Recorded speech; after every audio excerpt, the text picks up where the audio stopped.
حضور نبی کریم صلی اللہ علیہ وآلہ وسلم نے ایک مرتبہ حضرت جبرائیل علیہ السلام سے پوچھا، اے جبرائیل علیہ السلام، کبھی تمہیں آسمان سے مشقت کے ساتھ بڑی جلدی اور فوراً بھی زمین پر اترنا پڑا؟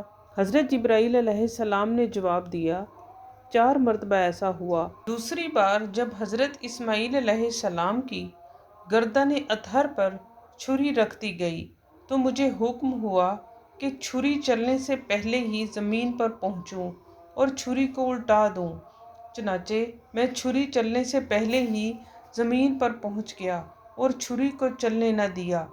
تیسری مرتبہ جب حضرت یوسف علیہ السلام کو کنویں کی تہہ تک پہنچنے سے پہلے زمین پر پہنچوں اور کنویں سے ایک پتھر نکال کر حضرت یوسف علیہ السلام کو اس پتھر پر بآرام بٹھا دوں۔